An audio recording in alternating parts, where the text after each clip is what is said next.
Lepo pozdravljeni.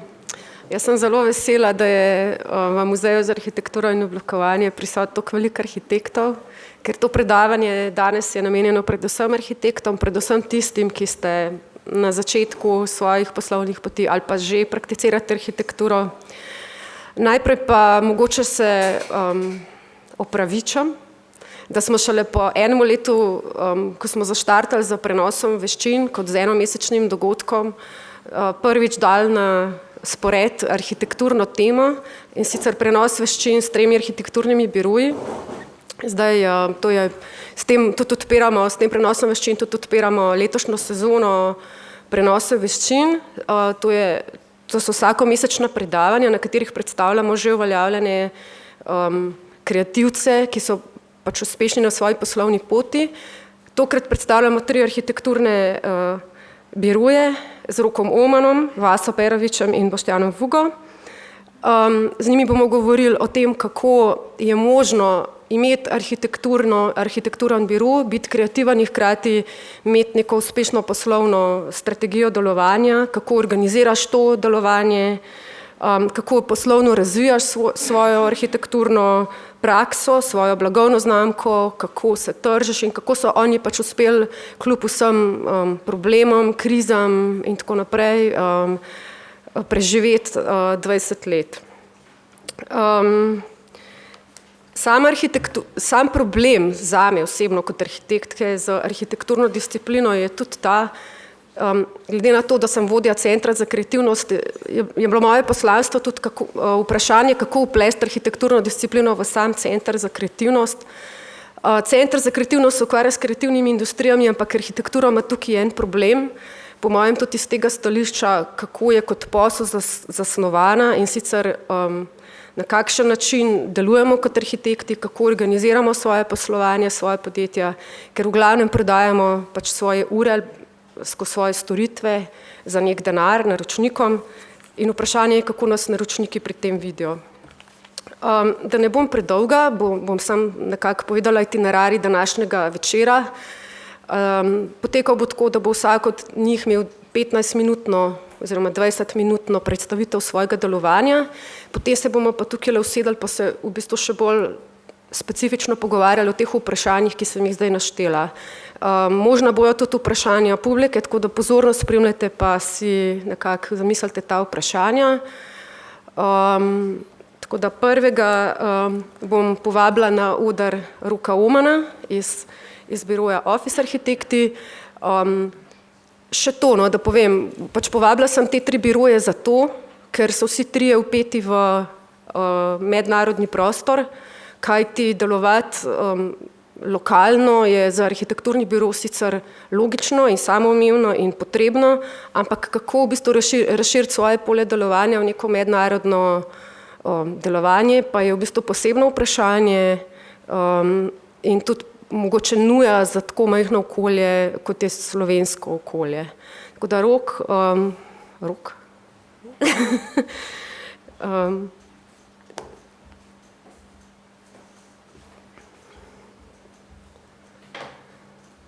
Čakaj, zdaj moram pa spet. A všlo?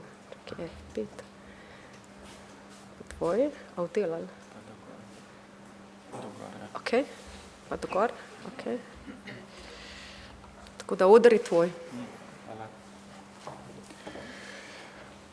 Prvo bomo šli kar skozi tele.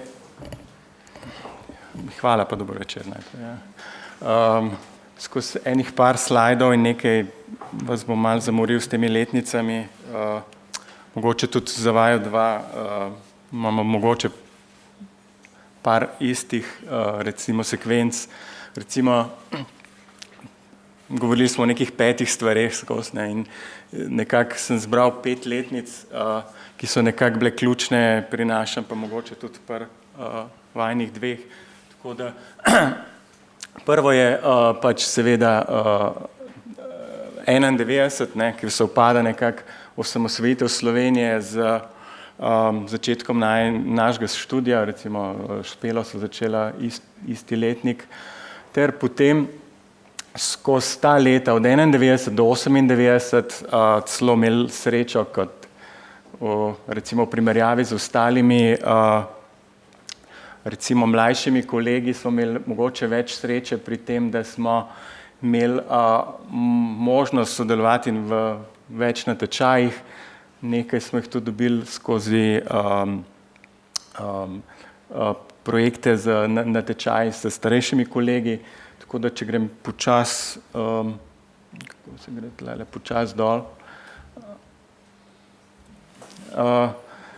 so pokazani približno projekti, katere smo dobili med leti 91 in 98 in potem je bila naslednja letnica 98, to je bil nekak konec študija ter nadaljevanje v Londonu, na EA-ju, ki je trajalo nekje do 2001. Ne. In v teh recimo slabih 2 letih 2001 smo potem nekako prišli do tega, da odpremo pač biro. In recimo tale Europan 6 samo pokažem kot primer nekega natečaja zmagovalnega, ki ni bil realiziran in začetek tudi polno nekih natečajev, ki so bili izgubljeni in jih v primerjavi z prejšnjimi leti nekako nismo nadoknadili. Ne. In naprej letnica 2001 do 2007 so bili pač ekonomski kazalci na vrhuncu, začele so se gradnje stanovanj v minimalnem času, tako da prikazani so približni projekti od ljubljanskega do primorskega in gorenjskega območja, tako da smo nekako pokrili celo Slovenijo. In naslednje letnice vidite 7 do 9, ko se je začela ekonomska kriza, projekti so veliko trajali dlje in da ne govorimo o vseh teh bankrotih podjetij, ali so bile gradbene podjetja ali to. Tako da nekako v istem 2 letih smo bili pač imeli srečo, da smo dobili 2 tuje projekta v tujini. Če bo koga zanimalo, ne vem, zdaj bom šel malo bolj hiter, če bo koga zanimalo za detajle, smo pač naprej na voljo. Tako da tudi vesoljski projekt tega, ki je mogoče najbolj vesoljski, ker smo delali 4 biroji skupaj. Ter začel bi mogoče recimo pri slajdu, ko se je končal recimo obdobje krize, ter se je začel, bi rekel, nekako obdobje postglobalnih časa, kjer si pač bil nekako soočen z rezultati, kaj je globalizacija pomenila v prostoru po celem svetu, ne samo v Evropi. In ker smo imeli več časa, projekti so usahnili, smo imeli več časa in smo se začeli ukvarjati pač z manj ali večjimi pač vprašanji o lokalnem oziroma globalnem. Kaj je identiteta, se pravi od naše pač zgodovine, arhitekture, Plečnika in tako naprej. Bile so veliko pisanih knjig o vseh koncih Slovenije, tako da smo začeli nekako študirati tele lokalno identiteto, lokalno arhitekturo ter nažalost večino od teh tudi, ki so pisane v knjigah, počasi propadajo. To je tudi ena tema, ki je bila zelo aktualna v naslednjih pač predavanjih oziroma tematikah, kjer bom tudi v zadnjih 2 projektih predstavil. Tako da smo nekako rešili v enem manjšem projektu nek skedenj za minimalno intervencijo, predvsem na zunaj, pokazati, da se zadeve lahko lotimo na način, da ekonomičnost ter nekako skupaj z estetiko in funkcionalnosti lahko doseže dober rezultat. Naslednje, kar smo se ukvarjali, je bila minimalne enote, se pravi modularnost, takrat so imeli tudi ta migrantski val, tako da smo izkoristili tole eksperiment z minimalnim bivalno enoto, ko smo imeli priložnost povabilo na milanskem sejmu Salone de Mobile v Milanu, tako da smo sproducirali 3 modularne enote, to mogoče nisem razlog, pač, ki jih je lahko možno v horizontalnem in vertikalnem smislu povezovati, tako da smo ta vertikalni agregat predstavili in v Milanu ter naprej v funkciji knjižnice pod Ljubljanskim gradom, ter zadnjo, kar je bila predstavitev v Londonu kot del tudi politike mesta Londona, kjer imajo mladi podobne probleme kot tukaj, se pravi prvi dom in financiranje, hkrati ima pa posebej angleški zakon minimalno enoto predpisano pri 30 kvadratih, tako da je bila predstavljena na London Design Weeku kot neka, bi rekel, provokacija oziroma nek, ko bi rekel, nek pogojni člen oziroma neka eksperimentalna možnost, da dobi mlad pač par ali single ali po istih pogojih združevanja možnost, da si lahko ustvari dom, preden dobi možnost, da si pač ustvari teh 30 kvadratnih metrov. Potem naslednja faza je bila pač prodaja modularnega tega aggregation unita, ki je bil podarjen na Architectural Foundation na eBayu. Tako da smo to zaokrožili te bivalne enote ter se posvetili vmes tudi bivanju v ekstremnih pogojih, v tem primeru z zimsko sobo ob planinskem domu na Kaninu, z novimi načini gradnje, recimo brez recimo kovine z lesenimi križno-panelnimi ploščami. Tako da tukaj sem pač vse letnice nekako zaokrožil, kjer je nas pot vodila pa prek Atlantika v Boston, na Harvard, kjer bi predstavil recimo od 2014 do 2018 ta srednji del, kjer smo nekako raziskovali prav tako neke bivalne enote v ekstremnih pogojih, v ekstremnih okoljih.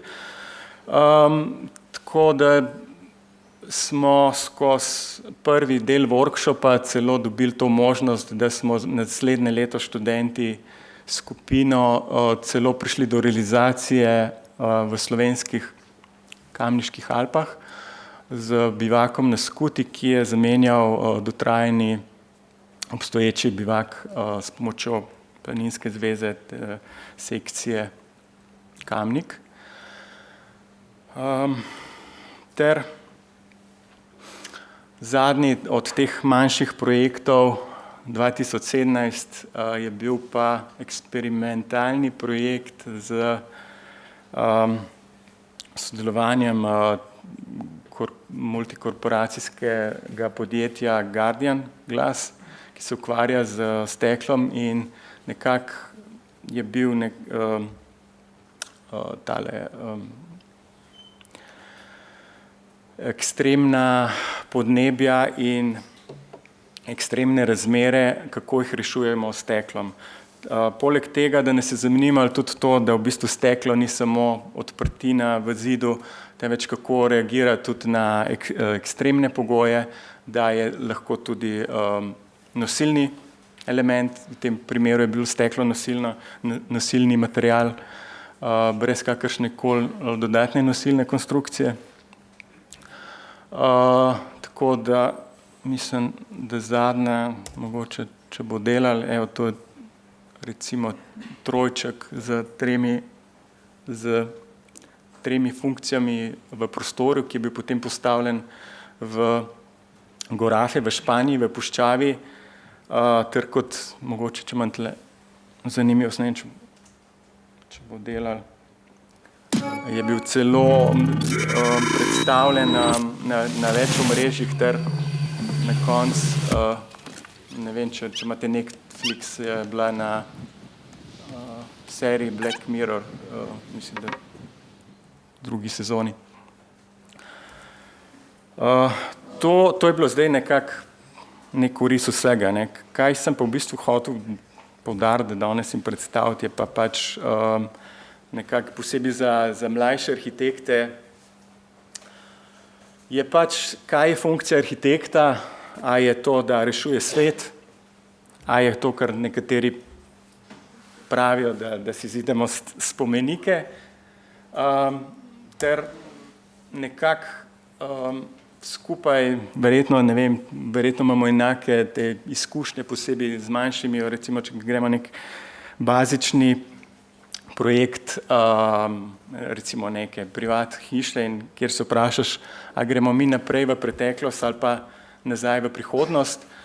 Tako da poleg teh naporov, ki jih pač vsi vlagamo v delo z naročniki, jih na vse možne načine nekako skušamo animirati, postajamo njihovi psihologi. Poleg tega, da hkrati postaja še dodatni čas, ki recimo, da ni ustvarjalen, ki je pač potreben za neko izdelavo projekta.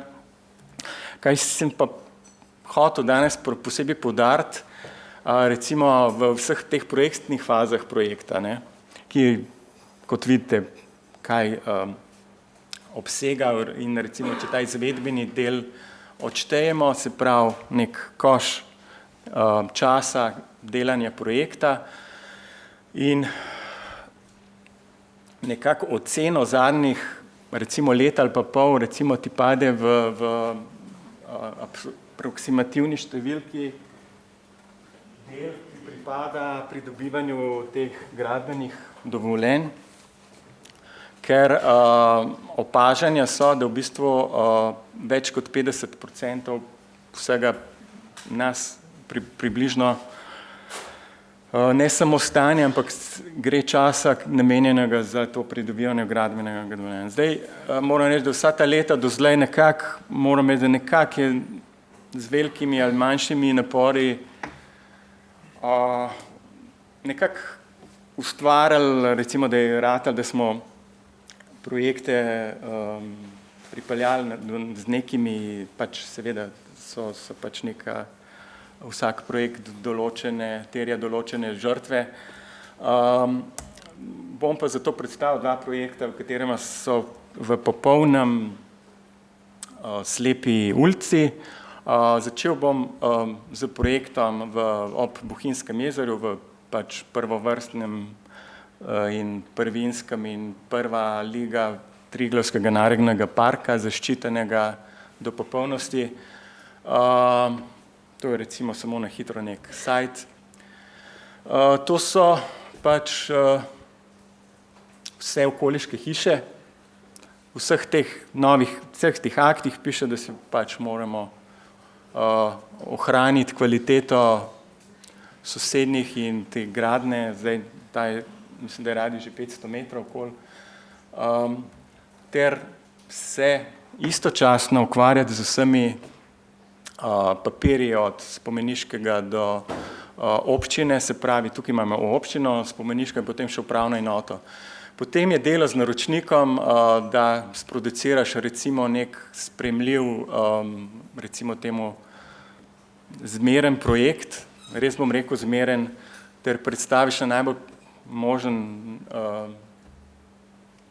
settled način, ki je pač recimo regulativa, v vseh regulativah, v vsem tem, in dobiš potem odgovore, da so izjemno problematičen projekt, vseh tehle, ki piše skladno, neskladno, imaš dela z občino, ter potem istočasno tudi delo z spomeniškim varstvom. V tem primeru je to Kranjski, ki pač narekuje od kotničnih vertikal do diagonal, ki jih je možno izvesti, in ravno zaradi tega smo naredili cel prerez vseh hiš v tem delu in hkrati vprašali, kakšna je ta kvaliteta tega grajenega okolja. Nekako odgovora nismo dobili. Edina sprejemljiva oziroma recimo kvalitetna gradnja, recimo je bil tale, ampak te podučijo, da nikakor stanovanjsko ne sme recimo se ozirati na neke gospodarske objekte, nobeni elementi, tako da si ostal na nekih diagonalah, no, dokazujemo diagonale, odstranjujemo vse nosilne elemente lesene in kljub temu smo na točki nič. Ne? Zadeva ni šla naprej in recimo to je nek vzor neke kvalitetne izvedbe, to je center TNP-ja v Stari Fužini, tako da to se mi zdi, da je to njihov nekak ideal, oziroma ni nam jasno, kako se istočasno pojavljajo tudi v prvi teli coni objekti, kot je tale recimo, ali mogoče tole. Jasnega odgovora ne dobiš, ampak nekak zdrav razum v tem primeru ne deluje. Drugi projekt, samo na hitro, je pa sploh v neki no-name coni v Hrašah, to je nekje če greste na lečališče pred Cerkljami proti Medvodem, kjer recimo ni bilo zanimivo niti Google Maps, da bi posneli tega padalčka, tam le vidite, da se izvzeli tele boge Hraše. Istočasno tole je recimo Stajt. Vidite že, kakšna je okolica ter prejšnjo gradbeno dovoljenje. Smo ga v največji meri upoštevali, čeprav smo šli na novo za gradbenim dovoljenjem. Tako da smo prišli do tega rezultata,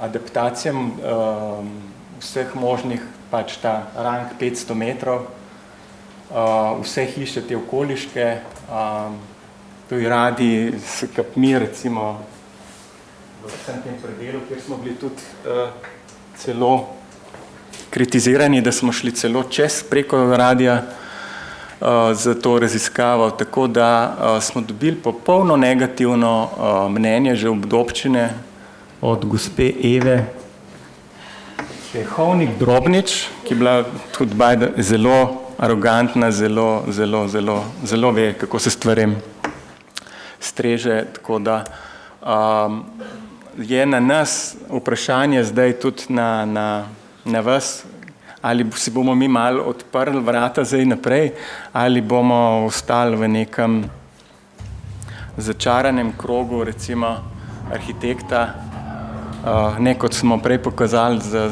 si delamo spomenike, ampak kako pride na recimo upravno enoto in skuša pohlevno in zadeve rešiti. Znači, to je hvala.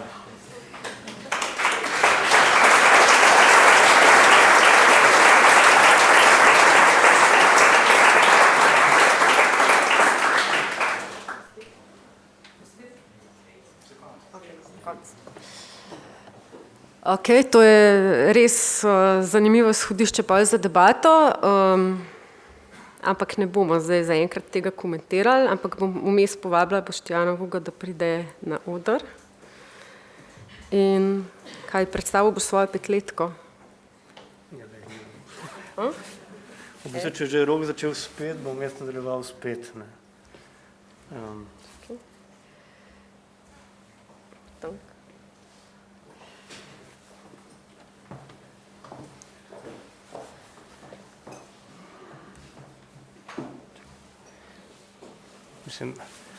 V bistvu nam je bilo vedno fajn se malo gledati nazaj na socializem.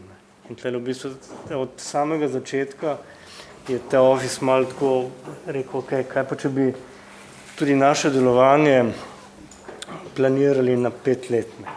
To je v bistvu nastalo. Potem od začetka je bil to štoc, potem se je malo to spravilo neke take resne vode, zdaj pa spet bolj taka prispodoba, ki bedi nad delovanjem okolja.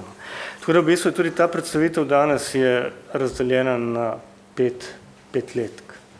In jaz sem šel hitro skozi, kaj je pomenilo ustanoviti Office in delovati Office, pa potem naprej v skladu pač s tem, kaj je čas oziroma zeitgeist in delovanje tega biroja pomenil v določenem obdobju.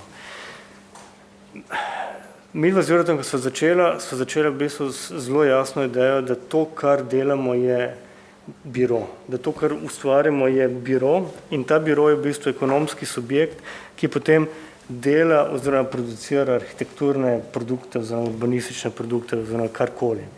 Zato je v bistvu na koncu prvega leta delovanja zato ker smo ekonomski subjekt, izdali prvoletno poročilo. Torej, preden smo karkoli zgradili, preden smo sploh karkoli resnega sprojektirali, smo izdali letno poročilo, kot pravi ekonomski subjekti, kot druge gospodarske družbe, kjer smo pokazali, kako delamo, kakšen je odnos med izdelkom pa prototipom, kakšen je naš način pristopa. Prikazali smo svoje finančno poročilo, koliko denarja imamo, koliko denarja je šlo ven. Skratka, prikazali smo dejansko fascinacijo nad produkcijo biroja. Tle v bistvu vidite en tak letno poročilo kot dnevnik. Mi smo v bistvu vsak teden posebej smo prikazali in opredelili, kaj se je takrat dogajalo, kaj se je v bistvu, kdaj se je ustavilo, kdaj se je več delalo, kdaj se je manj delalo. To je v bistvu prvi Office na eni mansardi na Krakovskem nasipu, nabito z ljudmi, nabito v bistvu z materialom. Drugo letno poročilo je bilo že malo bolj urejeno, torej, če smo imeli prvič na teden, je bilo zdaj po mesecu in v tem letnem poročilu je bil glavni poudarek, ki je bil na komunikaciji med nami in naročnikom. Torej, že delamo znotraj biroja, ampak ne samo produciramo, moramo tudi komunicirati z naročnikom. Z vsemi težavami, z vsemi problemi, z vsemi upravnimi enotami, ki takrat niso bile pač tako rigorozne, kot so to danes, kar je Rok pokazal. Letno poročilo je spet pokazalo torej, finančno stanje biroja, bilanco lanskega leta. Izbrali smo produkt meseca, torej vsak mesec je imel ne delavca meseca, ampak produkt meseca. To pravim zaradi tega, ker je to bilo preden je karkoli ta biro zgradil. Preden je karkoli ta biro v bistvu dejansko sproduciral, je hotel oziroma želel vzpostaviti sebe kot ekonomski subjekt na tržišču Slovenije. Torej ne več atelje, kjer majster dela, se zbudi zjutraj z idejo in pride v biro in potem drugi to rišejo, ampak v bistvu kot ekonomski subjekt, ki deluje kot vse druge gospodarske družbe. Glavni projekt tega obdobja je bila seveda zbornica, stavba gospodarske zbornice, zgrajena 1999, ki je pač potem, ko je bila zgrajena, prišla še v eno drugo fazo. In to govorim ravno zaradi tega, ker je ta segment komuniciranja, ki je bil tlele prikazan s to prvo knjigo, torej 3D, 2D, v sodelovanju z Designers Republic iz Anglije, pokazal v bistvu, kako naše zanimanje za sam objekt, za sam arhitekturni produkt se ne neha s samo zgradbo, ampak je v bistvu greš naprej in v bistvu slediš, kako v bistvu hočeš ta produkt skomunicirati. To govorim tudi zaradi tega, ker dejansko pomeni finančno usmeritev biroja. Določen presežek tega denarja je šel potem v samo komunikacijo ali pa samo produkcijo tega produkta. Torej, šlo je za težnjo, v bistvu imamo objekt, imamo stavbo in zdaj v bistvu bomo to stavbo dekonstruirali na tak način, da bo postala spet, da bo v bistvu berljiva skozi in doživeta skozi 2D. Zato so v bistvu tlele čisto neki taki poskusi, tudi kako razbiti ta mit arhitekturne monografije. Tlele vidite v bistvu slabe fotografije, torej tisto, kar neki taki šoti, ki jih v bistvu vedno zavržeš, ki niso del arhitekturne monografije. Razen ene slike, ki je bila v knjigi, torej fotografije Andreja Gurskega, ki je prišel v Ljubljano to zadevo, to stavbo poslikati.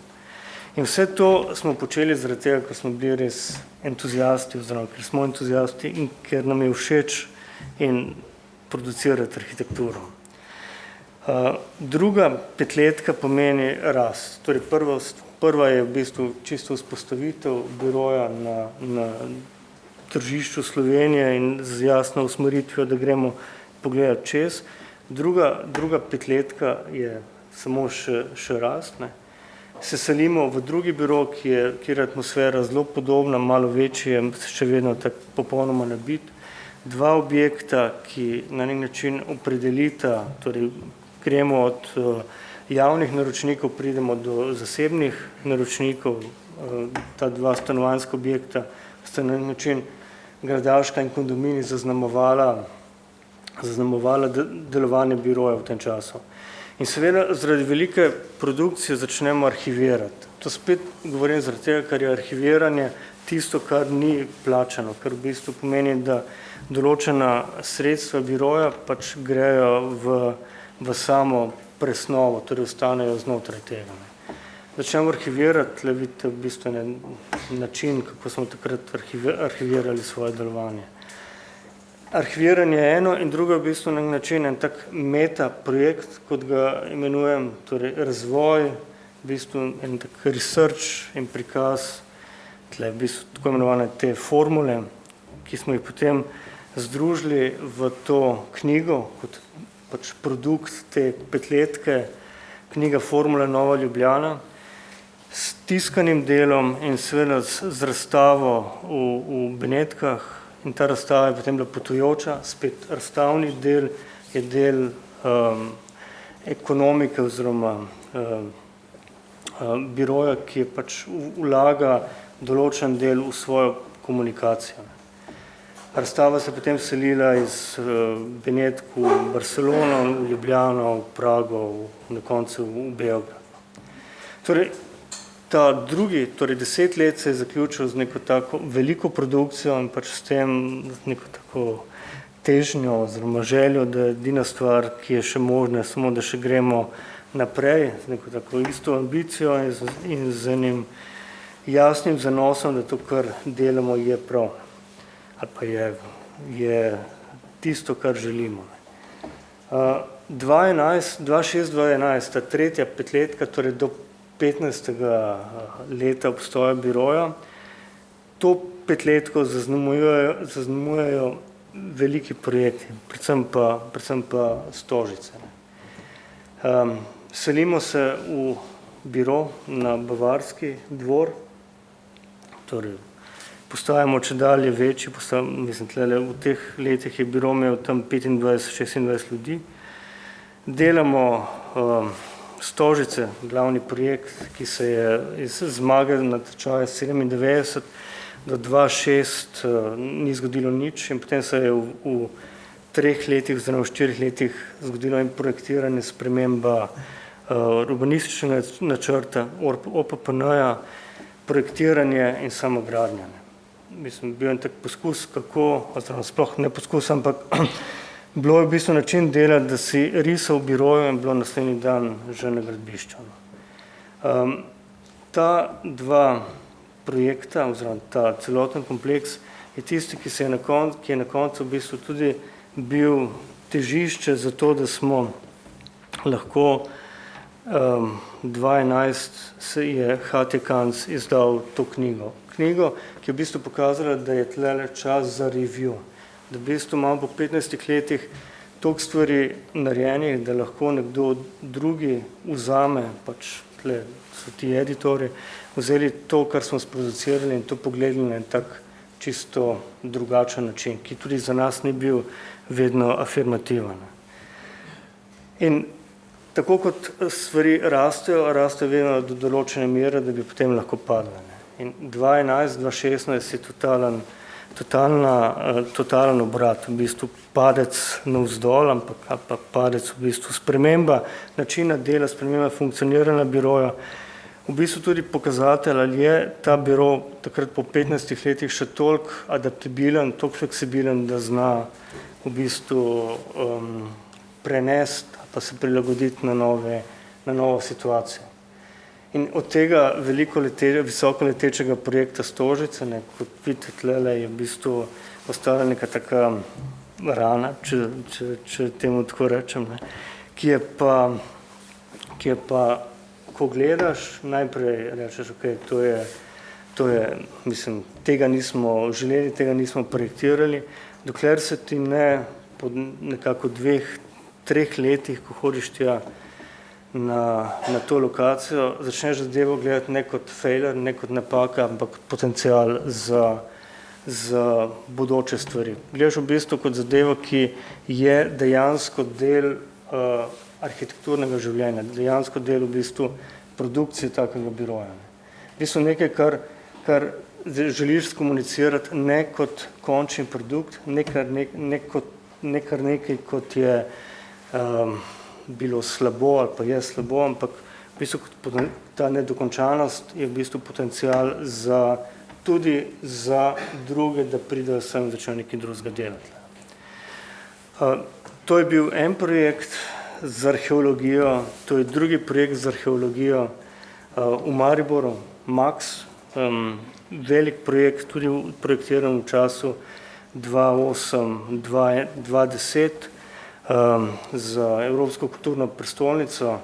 Od tega je, to vidite tle, ostala gradbena jama z začetkom gradnje temeljev in seveda veliki manko na računu biroja, ker pač v 2 letih, torej pa v enem letu, v 2011, sta se 2 projekta ustavljena, torej Stožice in ta, in pomeni, da v bistvu je celotni izpad prihodka je bil približno za celo leto.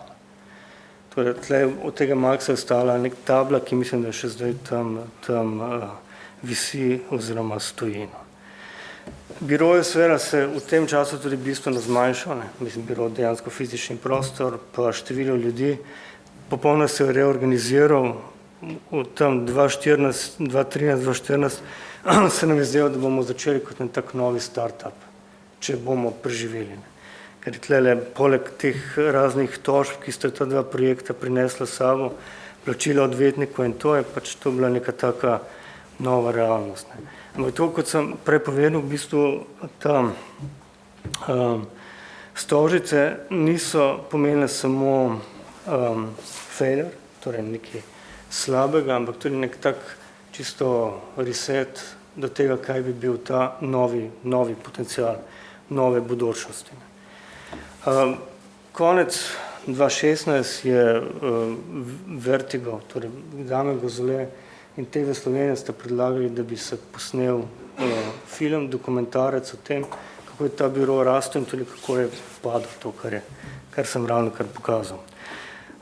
Del v tem času, torej točno v 2011-2016, se je biro začel bistveno bolj odpirati in delovati v tujini.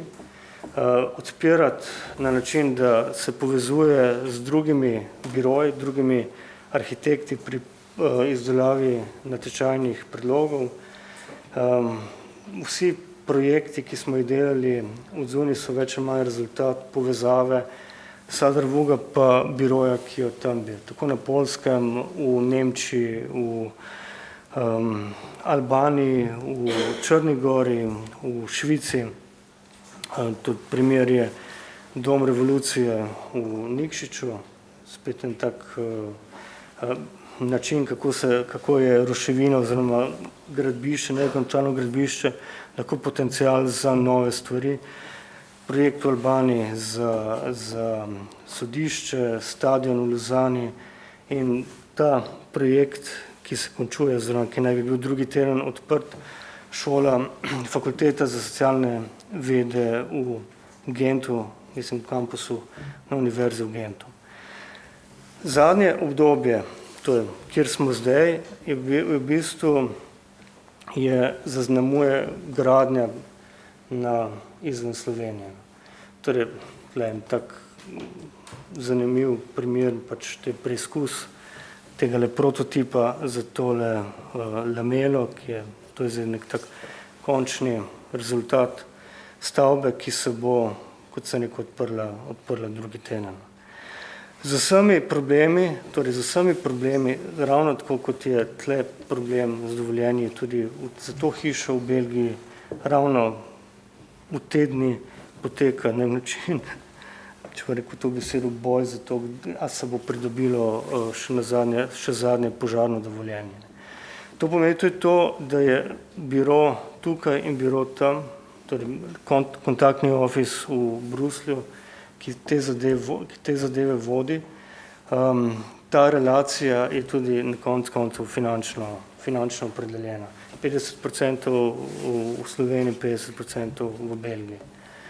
En tak derivat, zelo pomemben v tem času, je dejansko težnja, da to zaradi tega, ker smo že v času krize začeli zelo več delati na projektu interierov, da se določeni izdelki, ki so bili narejeni kot za določen interier, se pojavijo kot samostojni izdelki na tržišču. Tle primer tega stojala za steklenice za vino Helga ali pa ta stol, ki je bil prvotno projektiran in izveden za Banko Slovenije.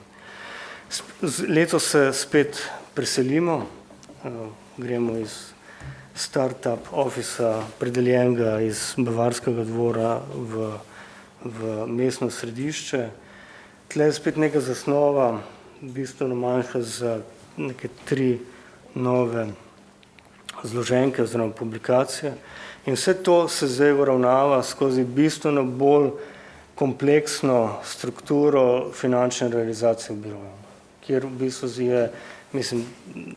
so Excel tabele tako že kompleksne, da tisti, ki jih to vodi, mora zelo vedeti na koncu, kako to prebrati. No. Ampak je to del zdaj, ki je po 23 letih tisti, ki uravnava tudi produkcijo in komunikacijo biroja. Te tabele so seveda v redu in funkcionirajo, če na koncu ti investitorji redno plačujejo, in če v bistvu je čas delovanja, in zdaj sem tle navezan na to, kar je Rok rekel, vezan na pridobitev in izdajo raznih dovoljenj v skladu s tega, kar je bilo predvideno na začetku. Hvala.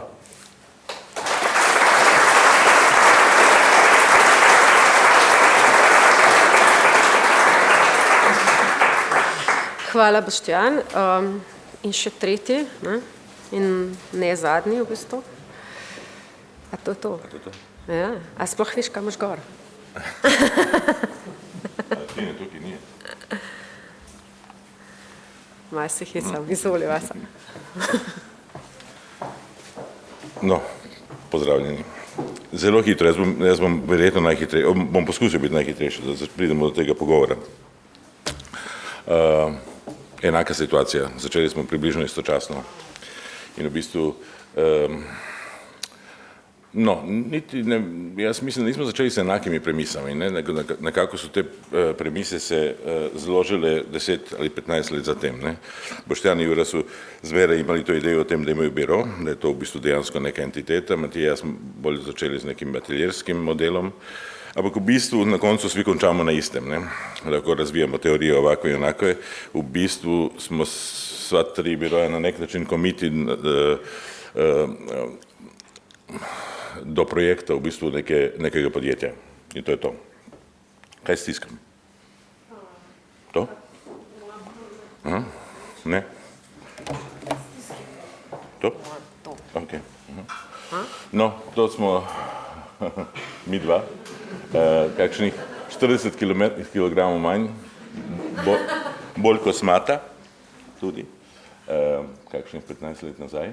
In v bistvu to je bil neki začetek, ko smo v bistvu, ko je ta naša produkcije in to, kar smo v bistvu v tem trenutku še zmeraj v Sloveniji ustvarjali, na nek način začelo neko mednarodno komunikacijo. V bistvu Matija smo na nek način zelo podobno kot Rok in Špela, pa Boštjan in Jure, v bistvu od začetka na nek način funkcionirali ali poskusili funkcioniranje znotraj celotnega tega, recimo, evropskega prostora.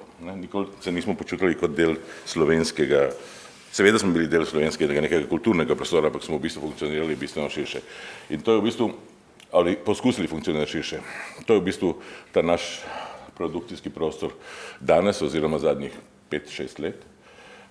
In seveda, da se taj prostor tudi enako kot v Boštjanovem primeru ni se krčijo, je se krčijo v bistvu, to je v bistvu skrčena faza, imeli smo predhodno fazo, ki je bila bistveno večja, prostorsko, ampak v bistvu smo ves čas imeli enako število sodelavcev, v bistvu delamo plus minus do max 15 sodelavcev. Delamo, to so naša leta, v bistvu Matija, niti nimamo pojma, koliko časa imamo podjetje, ne? V bistvu delamo skupaj 22 let. V nekom trenutku je to ratalo podjetje. In danes je to projekt podjetja. Delali smo na 5 lokacij, to je število projektov od danes do povdan v našem serverju. Žal ni toliko veliko realizacij. Sodelavce nismo prešteli, zato što v bistvu nam ni ratalo danes do povdan prešteti sve ljudi, koji so delali v našem biroju. To so različne iteracije našega biroja na različnim lokacijama. Število je manje više enako, v bistvu ljudje so različni in na nek način se nam bi to zdelo tudi zelo pomemben del našega projekta, da v bistvu ustvarjamo te stvari, katere ustvarjamo z ljudmi, kateri so ta trenutek v našem biroju. V bistvu nekako je praksa bila manje više, no, obstajajo trenutek, v katerem smo celo imeli tajnico, to je ta blond punca desno na prvi fotki. Danes tega ni več, to je kriza odnesla. V bistvu so ljudje, no, obstajajo ljudje, koji so na vse te 3 fotografije, to je 15 let vmes, to je najdlja časa sodelujo. Tih projektov je bilo blazno, tih 317 je projektov so, seveda, verjetno jih je 280 umrlo v nekih zgodnjih fazah. In to so v bistvu neki, kateri so se najdli danes na serverju, eni od njih se realizirajo, eni od njih so že realizirani. To je neka ideja o tem, da v bistvu biro pomeni tudi neko ogromno količino produkcije in ogromno količino materijala, kateri se kontinualno proizvaja in kateri ne nujno zmeraj rezultira v dejanski realizaciji projekta in dejanski finančni realizaciji v skrajnem primeru. To je naših 5 birojev v Ljubljani. Številka 5 je taj od danes do povdan. To so letnice in projekti, kateri obstajajo v bistvu v Ljubljani, nekateri so narejeni za Ljubljano, pa kateri so dejansko zgrajeni skozi ta period od 22 let. Ta prvi je bil ta v Šiški, verjetno ga nekaj od vas poznajo, še zmeraj obstaja, če ga kdo pogleda. In na nek način je naznačijo nek interes Matija, to je moj, predvsem osebni, do neke te rekonstrukcije, nekega načina grajenja objektov in to v bistvu te neke ideje o detalju in ne vem kaj. To je v bistvu na nek način tudi ratalo neka zelo pomembna tema skozi celotno našo kariero. Mogoče so se arhitekturni izrazi spreminjali, ampak ta neka ideja o realizaciji v bistvu nama ves čas bila zelo pomembna. Znači ne samo arhitekturni, da kažeš, ideji, učinku končnem te ideje, kar Boštjan prej omenil, ampak v bistvu v procesu grajenja. In to so procesi grajenja naše prve 5-letke. Prve 3 individualne, oziroma prizidki, seveda slovenski model tamo in prve 2 hiše, katere smo zgradili. Potem je v bistvu nastopil ta čas neke, da kažeš, ekspanzije, razvoja in v bistvu smo imeli to srečo, da smo v enem trenutku do leta 2005-2006 očitno v bistvu realizirali 3 še kar velika projekta istočasno. To so bila ta 3 projekta. Študentski dom na Poljanski, Fakulteta za matematiko, že spet prizidek, in polje 1, to je bila ta prva stanovanjska soseska od tih polj, katere smo potem skozi 15 let gradili v različnih iteracijah. To je tudi leto, ko smo v bistvu tem projektom dobili to Miss van der Rohe nagrado za mlade arhitekte, to je bil zadnja sekunda, ko sem ja še bil mlad, to je leta 2005.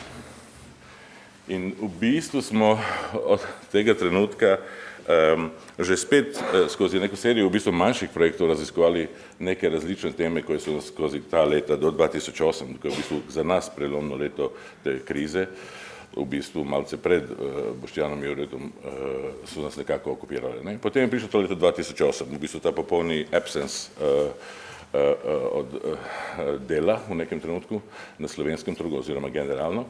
Srečno smo Matija v bistvu v tem trenutku že nekako poskušali, da začnemo dejansko ta tretma celotnega teritorija magari Evrope kot nekega svojega delovnega prostora. Seveda to je v bistvu, ovdje vidite overlap. Rdeče pike so projekti, katere smo delali oziroma katere zdaj izvajamo na različnih lokacijah. Modre pike so koincidence naših predavanj oziroma učenja na različnih fakultetah. Tako da v bistvu ta dva procesa nekako potekata paralelno. Mi v bistvu obstajamo v celem tem prostoru in seveda ali kot konsekvenca, ali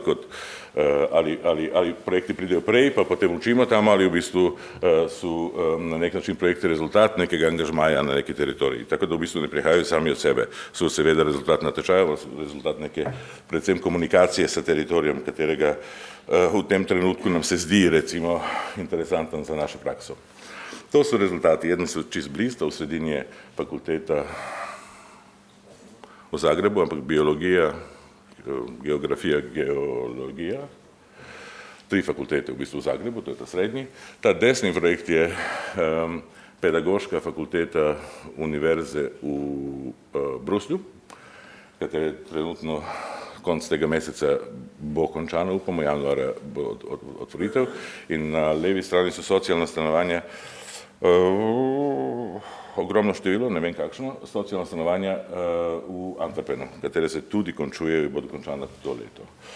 In v bistvu, seveda, skozi sve te projekte, to je recimo neka sožitje nekega starega in novega, oziroma neka situacija neke stare pivovarne v samem centru Bruslja, katero že leta in leto, v bistvu to je leto 2012 zmaga na natečaju in v bistvu to leto bo projekt končan sa 30% presežkom originalnega budžeta, zaradi zelo kompleksne gradnje, je v bistvu, naš biro obstaja na 2 lokacije. Podobno kot Boštjan in Jure, mi imamo tudi partnersko situacijo v Belgiji in ustvarjamo te projekte s partnerskim birojem v Belgiji.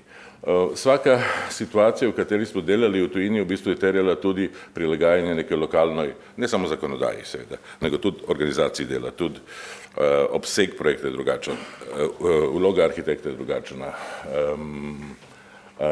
način dela je drugačen. Na Češkem recimo to je projekt ta v sredini gore in ta tukaj, v bistvu ta je v realizaciji, ta se začenja realizirati, ta je že v gradnji, ta bomo začeli naslednje leto.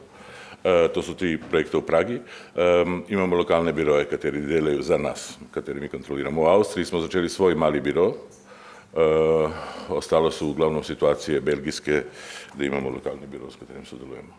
In potem prihaja to današnji trenutek, čeprav taj trenutek danes za nas je začel leta 2012, ko smo dobili ta natečaj za NUK 2, ko je v bistvu umrl takoj in se je v bistvu to leto poživel. Enako je bilo leta 2017, smo zmagali projekt za dramo in v bistvu so to 2 projekta, ki na nek način upamo, da bodo ohranili našo prisotnost na tej teritoriji, zašto v bistvu dela v Sloveniji nimamo razen teh projektov. In tamo na strani samo za usporedbo v bistvu enako tako leta 2017 smo zmagali natečaj za v Wiener Neustädtu, to je zraven Dunaja, za en muzej, v bistvu eno sožitje srednjeveške trdnjave in enega novega Kunsthalle. In ta projekt je dejansko realiziran v 2 letih ali 2 letih pa pol, Matija, da sem to, ne? No, v 2 letih pa pol nam je sa dramom uspelo priti do pogodbe, v 7 letih pa pol nam je tudi s NUK-om uspelo priti do pogodbe.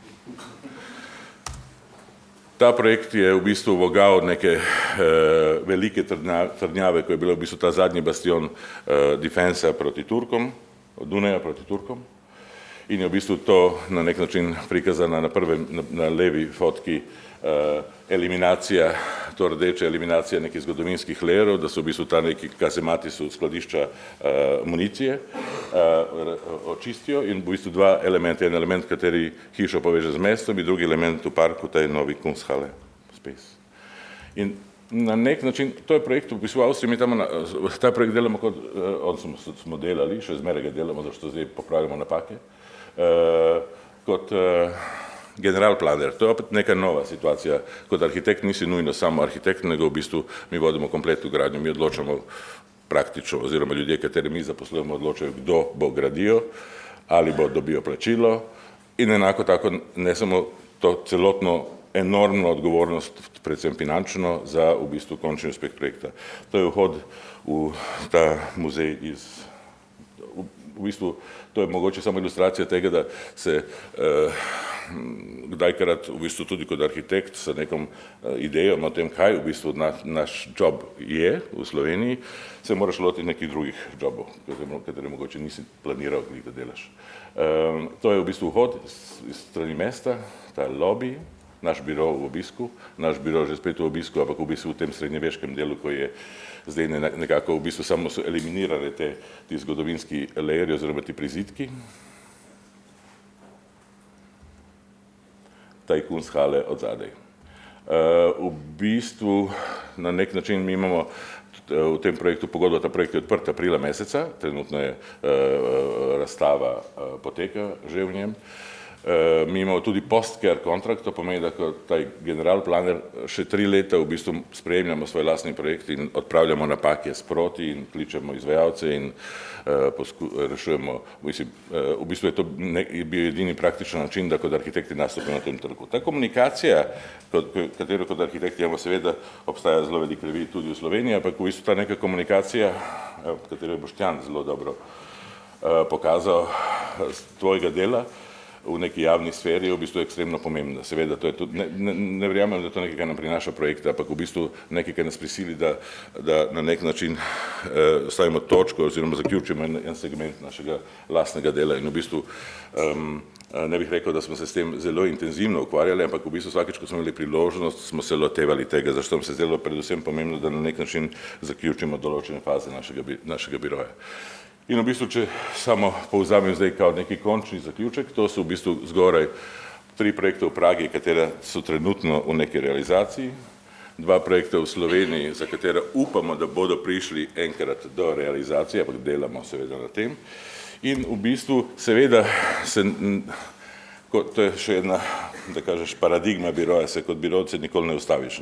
Seveda, da imamo sa ta 2 projekta nominalno čisto dosti dela za 5 let svojega življenja, arhitekturnega dela. Ampak v bistvu se jednostavno narava biroja ni takšna in v bistvu se ne ustavljaš. Tako da v bistvu to spode, ki vidite, je v bistvu natečaj, katerega smo zmagali prošlo leto. Na Dunaju, to je v bistvu najvišja stanovanjska stolpnica na Dunaju, na kateri trenutno delamo in je trenutno razdelujemo in je v bistvu na nek način, čeprav sta se ta 2 projekta urinila vmes, v bistvu na nek način ta potencijalna prihodnost našega biroja. To je mogoče neka ta, da kažeš, zadnji trikotnik naših realizacij. Seveda, svaki taj projekt v bistvu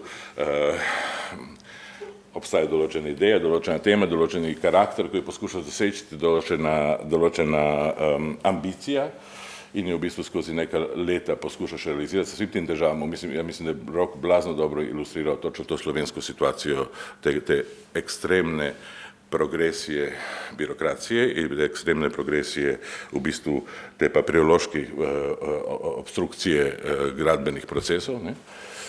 Tamo so ti procesi nekoliko lažji, še zmeraj zbirokratizirani, ampak v bistvu na nek način so naša, skoraj nam se zdi, do pred par mesecev smo mislili, da so naša edina prihodnost, zdaj so se pojavila 2 umestna projekta, tako da obstaja možnost, da smo še zmeraj prisotni tudi na tem terenu. To je to, hvala.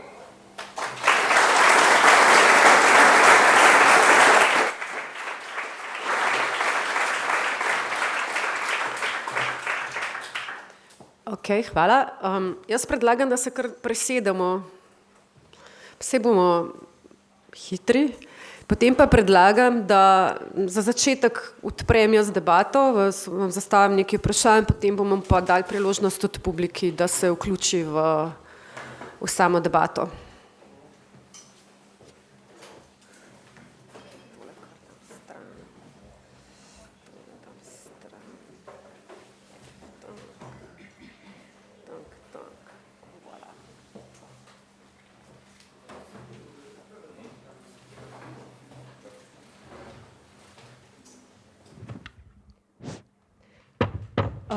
Meni se zdela to resno dobra istočnica, predvsem zaradi tega, ker ste vsi trije nekako istočasno začeli s samim birojem.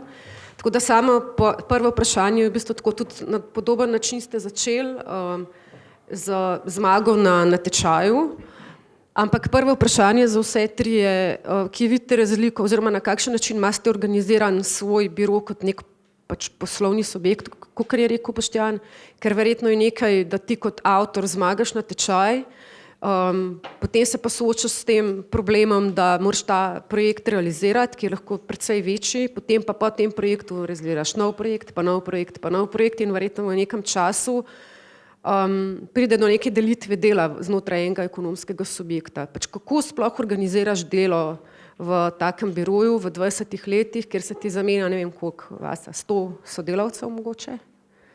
100? Več? 200? Ok, ne vem. Kako sploh lahko organiziraš biro, da ohraniš svojo identiteto biroja, da še vedno je prisotna ta neka kreativna tvoja, ne vem, osebna nota, nek kreativen proces. Kako sploh to narediš v eni taki, recimo, inštituciji, ki si jo že vzpostavil? Rok?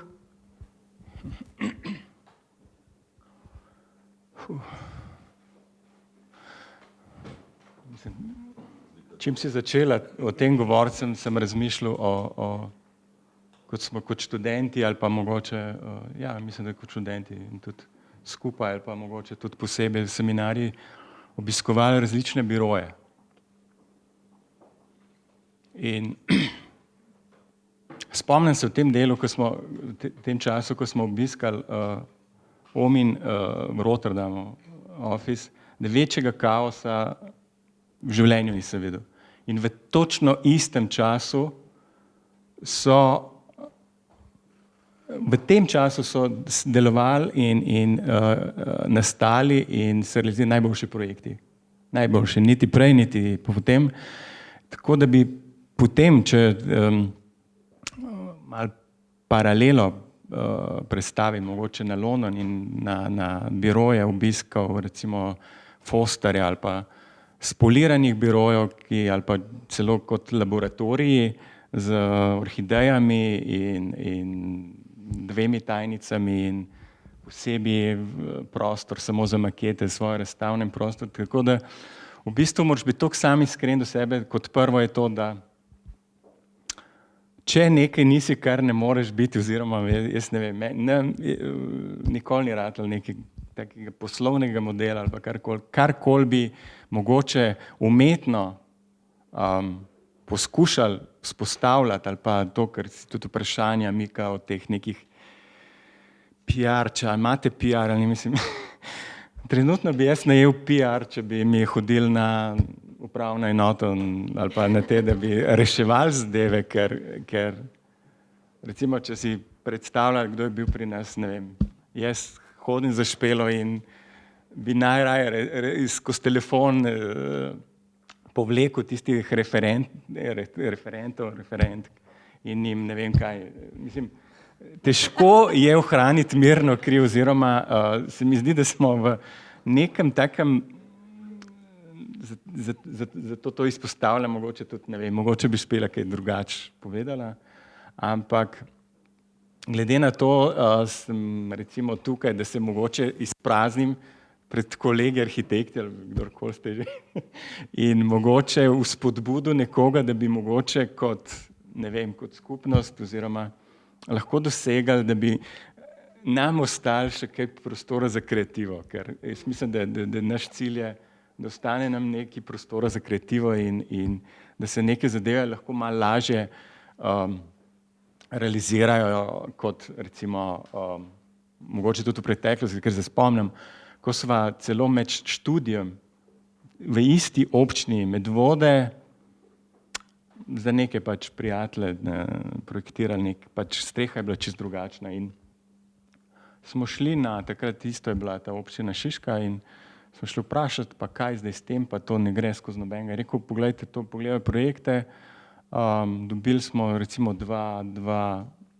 dve reference, dve pač od različnih in je, ne vem, a je obstajala takrat na papirju, bila je to neka dikcija, arhitektura posebnega pomena, ki je bila nad recimo temi vsemi diktaturami oziroma nekimi dikcijami, ki je praktično nemogoče vzpostaviti, oziroma nemogoče se držati.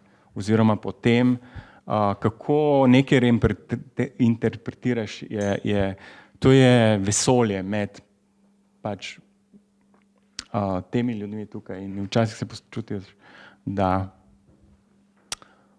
za koga oziroma za koga ali kaj se pač stvari sploh dogajajo oziroma komu je v interesu sploh, da se karkoli sploh naredi. Ne? Ja. Ja. Razumem, Rok, da tebe ta prereguliranost blazno boli, ampak ta prereguliranost je še večja v enih drugih državah, ne vem, na Nizozemskem, a ne, Boštjana? Sam še, kaj že šakote, etaž imaš določene, to pomeni, sam še oblike oken lahko določaš, tako da ta prereguliranost ni unikuma, ne, tako da... Nisem se niti omejil na države, recimo, ko smo delali tudi natečaj, isto z lokalnim birojem v Bruslu, ali pa Luksemburg, mislim, to imajo že, recimo, če dela socialno, to je bilo recimo zelo zanimivo, da si glede na to, da je bila možnost, da boš imel neko družino z drugačnim verskim prepričanjem, da se med moškim spolom in ženskim nekako moraš, kljub temu, da je stanovanje majhno, si se mogel temu izogniti. Ne? In to pomeni, da si delal neke rove, oziroma to vem, ampak trenutno tudi s kolegi, ki ste tukaj, pač verjetno govorimo bolj o domačem prostoru, lahko bi pa marsikatero tudi o tem, tudi primerjave s Francijo kot pozitivni primer, oziroma boste verjetno povedali tudi na to temo. No, seveda ne, dobro, Rok se pogovarja o tem problemu, ampak ti si bi se vprašala glede organizacije biroja oziroma te neke ohranitve, da kažeš kontinuiteti biroja. Mislim, da v bistvu to ni tako komplicirano. Težje je v bistvu doseči progres, da v bistvu se ti spreminjaš vse čas in da v bistvu ohraniš to energijo, da v bistvu se še enkrat spremeniš, še enkrat poskusiš nekaj novega, še 318 v našem primeru v bistvu najdeš to energijo, da v bistvu poskusiš neko stvar. Drugače sama interna organizacija biroja, v bistvu, mislim, so oni bistveno bolj organizirani od nas, mogoče on misli obratno. Ja. Ampak v bistvu vsak ima neki svoj štos, neki svoj model, v bistvu, s katerim tudi konsekvenčno potem tudi kontrolira na nek način to produkcijo. Tako da v bistvu Matija delamo zmeraj sa enim ali dva sodelavca, tudi velike projekte, tako da v bistvu nemamo te neke ogromne piramide, ogromne time. Ne? Prvič zdaj v svoji zgodovini poskušamo, da naredimo v bistvu čisto ločene time za ločene projekte, kateri že spet horizontalno. Zašto nikoli nismo takšen, mislim, to je tudi odvisno od človeka, ne? Mi nismo takšen tip ljudi, da nas je zanimala, da smo znali sploh, da vzpostavimo neko hierarhijo. Tako da zato i stojimo na številki 15 ili 13, ne? Da v bistvu vsaka naslednja številka bi terjala nek organizacijski model, katerega nas dva osebno nisva sposobna. Tako da v bistvu jednostavno si omejen tudi za svojimi maksimalnimi možnostmi, ne? In mogoče to kot konsekvenco ima, da ti mogoče kažeš, ok, projekti se prepoznajo, niso ratali kar neki. Ne? Ja. V bistvu je ful zanimivo to, ker je, vi imate 317, mi imamo pa danes 319. Ampak v bistvu smo malo pred vami začeli. Ne, celotna, to Mika, kar si vprašala, v bistvu je na koncu vse skupaj zavisi od tebe. Ali v bistvu, tako kot vas, ki si rekel, a je to, da si zdaj po, ne vem, 20 letih se ti še da, mislim, prav tako da, še vlagaš kilojoule energije v to, da se reassessaš, veš, da greš še enkrat testirati, mislim, to, kar mi delamo, ne, te testing pa exploring, ne, veš, da se ti to da, da v bistvu se ti da vlagati energijo v nekaj, kar bi lahko rekel, ok, 20 let sem že delal, ne, bom zdaj začel ponavljati oziroma graditi na tem, samo kar je bilo že narejeno. Ne.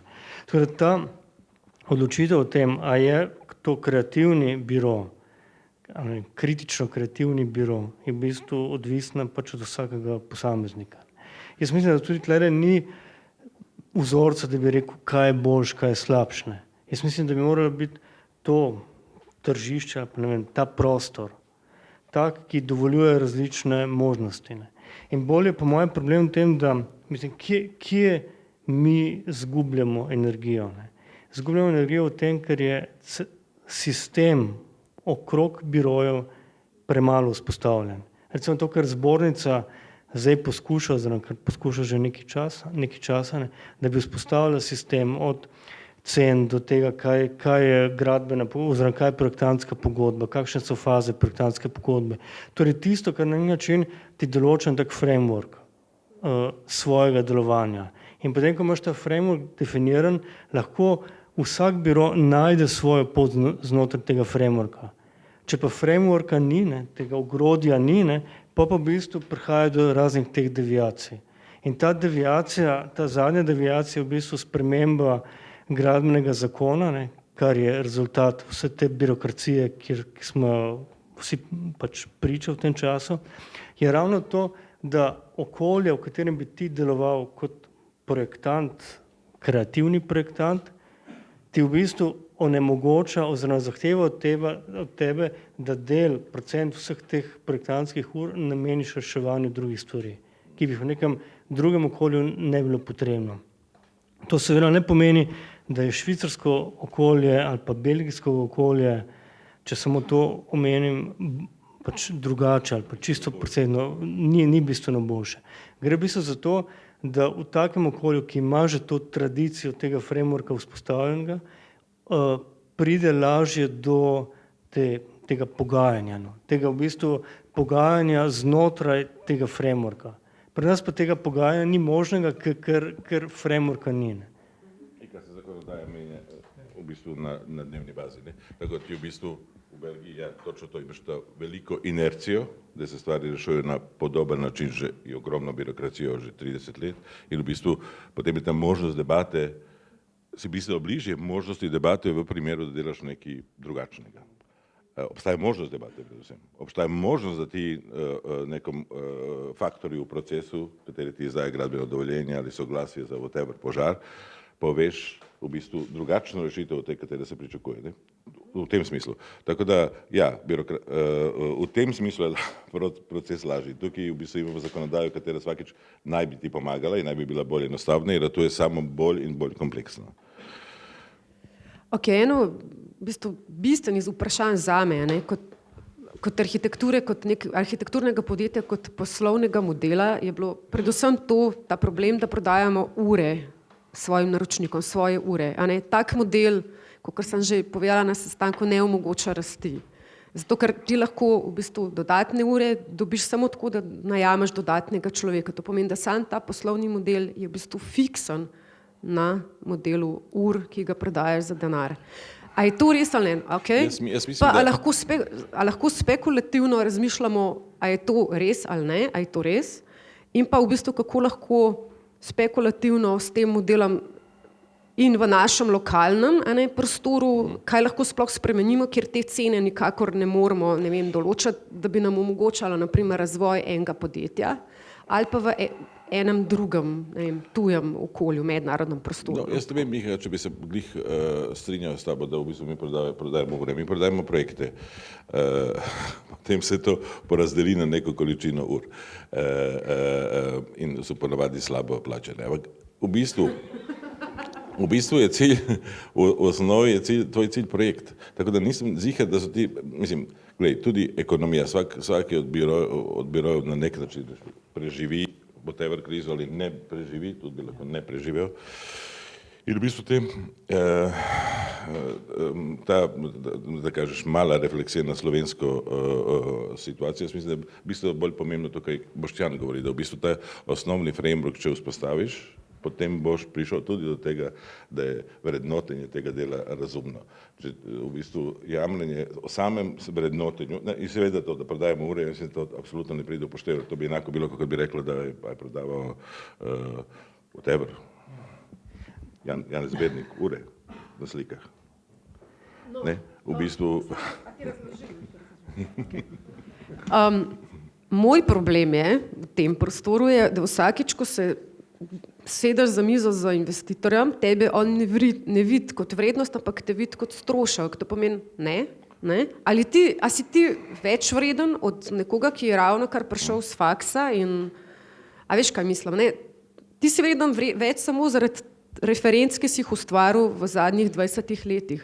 A lahko to unovčaš v tvoji, ne vem, postavki? Te bo zaradi tega, ne vem, naročnik imel rajši, ali ti bo vedno rekel, ne, ti si zame predrag, raje bom vzel unga mladca in mu dal pač, ne vem, priložnost. Kako se s tem ampak jaz mislim, da imamo različne cene, recimo od Matica in Mašek, ne vem, kje je Maša zdaj. Ne? Mislim, ja, seveda, da verjetno izkušnje tudi pridejo nekako v taj play. Ne? Tako da, ja, seveda, z leti je tudi možno realizirati mogoče neke stvari, katere ti na začetku sploh je popolnoma bilo nemogoče, oziroma dobiti ročnike, katere nisi dobil prej. Ampak jaz mislim, da generalno v bistvu fakat je, da mi prodajamo projekte in da v bistvu, ja, seveda, da je biro finančna kategorija, ampak biro je predvsem nas zanima biro predvsem kot projektivna kategorija. Finance so konsekvenca tega, kaj delamo. In seveda so potrebne, ampak v bistvu niso, mislim, da bi z delnicami v bistvu več zaslužila kot za projektiranje. Mislim...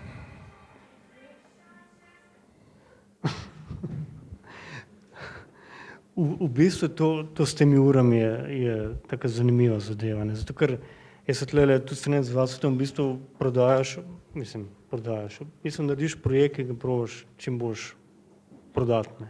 Oziroma obratno, v bistvu probaš prodati, probaš dobiti denar za to, da lahko narediš projekt na tak način, kot ga želiš in ga znaš delati. Ampak tle v bistvu je ena druga stvar, ne? Nikjer v Evropi, pač po vseh zakonu Evropske skupnosti, arhitektova dejavnost ni normirana po uro. Ti v bistvu nimaš ne v Nemčiji več, ne vem, Huako nimaš, kaj?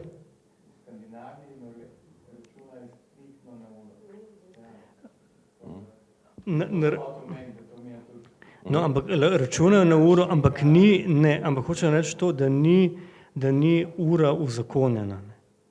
Ti nimaš v bistvu tudi cene projektne dokumentacije nimaš več uzakonjeno, kar je bilo pred časom, kar je zdaj samo priporočeno.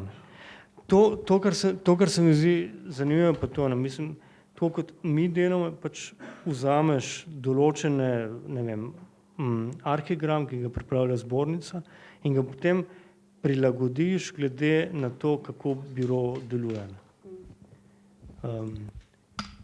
Druga stvar, kar meni se zdi bistveno pomembnejša v tem pogledu, je, da bi pri javnih razpisih, pri javnih razpisih bi, tako kot je, ne vem, v Belgiji, Nemčiji, Skandinaviji posod, bi zraven cena investicije bi morala biti cena projektiranja. In ta cena projektiranja bi morala biti toliko visoka in toliko določena, toliko visoka in tle bi se mogli spet doseči skozi ta framework, da se v bistvu dejansko splača delati javna naročila. Priporočena, mislim, tako kot je lahko priporočena ocena investicije, tudi tako je lahko priporočena vrednost, ja, priporočena vrednost projektiranja. Ampak to so v bistvu vprašanja za zbornico. To bi debata za zbornico. Ja, ne, se ne more. Tlele, ja, tukaj bi lahko cel dan samo o tem govoril, ampak glede na, recimo, gledal sem recimo strukturo ljudi tle, pa govorimo o nekih sekvencah, segmentih mlajših, recimo arhitekti, ki recimo jim lahko damo kakšen, recimo, kako si rekla, tudi, dober mikrofon, ampak tudi prenos veščin. Recimo nikoli ne moreš primerjati, recimo nek biro, recimo 20 let, čeprav si še zmeraj počutim kot prvo leto, nikoli ne boš mogel vrednotiti dela recimo mladega arhitekta, ki na začetku poti, pa potem nekoga, ki recimo ima že vzpostavljen biro, ne. In točno to sem hotel poudariti, da Slovenija, recimo, ko smo pač krožili po Evropi ali pa po svetu, da smo dobivali neverjetne pohvale in komplimente, predvsem glede sistema, kako smo mi kot mlajši lahko dobili projekt, kako si ga lahko realiziral. In oni vsi so mislili, da je to pač neka ne standard, ampak da je to državno driven policy. Se pravi, da je državna vzpostavila te pogoje, ne. Mi pa smo nekako veslali v tem času in v valovih, ki nam je bil dejansko v primerjavi z vami mlajšimi podarjen. In v tem smislu tudi, če govorimo o cenah, mislim, to je tak banalizem, recimo pri nas. To, iskreno povem, mi damo čisti feeling. Daš neki približen preračun, koliko, recimo tako, preko palca, recimo res iskreno povedano. In v primerjavi recimo tudi Skandinavijo, ker nisem mogel nekem, mislim, v Bergenu, ko so mi razlagali, da pač oni so plačani na ure, ne glede noben, ne vem, pri nas kateri investitor bi bil pripravljen, to je skoraj kot bianko menica nekomu, mislim, plačati na ure in dejansko je šlo takrat, to je bilo nekako še pred krizo, ko mi je razlagal nek biro, da so si potem plačevali izlete, celo rezervirali so 2 aviona, recimo v primeru, če še cel biro, da če en avion dol pade, da lahko nadaljuje. Tako da v bistvu to je bila prosperiteta in nam to popolnoma nepojmljivo. Tako da zdaj v teh nekih mislim, primerjati nekega arhitekta pred svojo potjo, ne, in nekim vzpostavljanjem, tudi v primerjavi z Nemčijo, če noben mlad lahko biro oziroma pride lahko noter do participacije na natečaju samo skozi neko loterijo, skozi nek mali obvoz in to je to, drugače vse dela in vse je pač pripada večjim birojem, katerim moraš že po vseh definicijah imeti neverjetne, ne vem, od 50 plus ljudi do tako da vprašanje, kaj lahko Slovenija oziroma kakšni so elementi vzvodi nekoga, da bi recimo rekli, da kako bi lahko Slovenija oziroma pač tudi v primerjavi z mladimi, starejšimi oziroma skozi to prakso, kako bi lahko vzpostavili neko pozitivno prakso oziroma pozitiven del pač tega procesa arhitekturnega biroja, ki pa lahko bi bil boljši kot recimo globalne. Tudi glede na to, kar sem pokazal, kad globalno na srečo se v Ljubljani v Sloveniji niso dogajale neke te pač zvezdniške arhitekture, tako kot v vseh možnih državah bivšega vzhodnega bloka ali pa po celi Evropi, tako da neke pozitivne stvari, pa tudi to bi rekel, da je bolj naključne kot pač neka strategija države, ne. Tako da te stvari mogoče bi lahko tudi naprej kdaj šli, mogoče malo naprej, da damo neke vzvode ali tudi skozi zbornico, da se nekaj pokrene, ne, in to. Še eno vprašanje, potem odprem pa debato. Cash flow, ne, ko imaš velik projekt, ne, Boštjan, prva si bil tudi nekako ta problem. Imaš cash, imaš projekt, imaš cash, nimaš projekta, nimaš casha.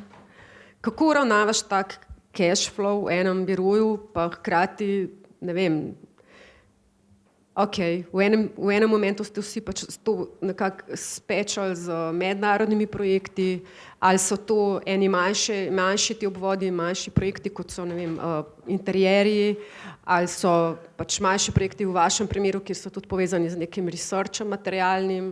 ali so to, ne vem, ti si spustil cel segment vašega industrijskega oblikovanja, ki nekako je tudi nastal zraven, Boštjan je nekaj tega pokazal. Tako da, kako uravnavaš ta cash flow? A je to s poučevanjem, a je s knjigami, a je z vsemi dejavnostmi, ki jih ti v biroju počneš, zato da nekako nimaš teh vrhuncev, padcev?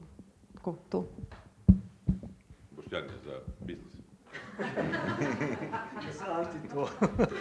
Jure bi mogel biti.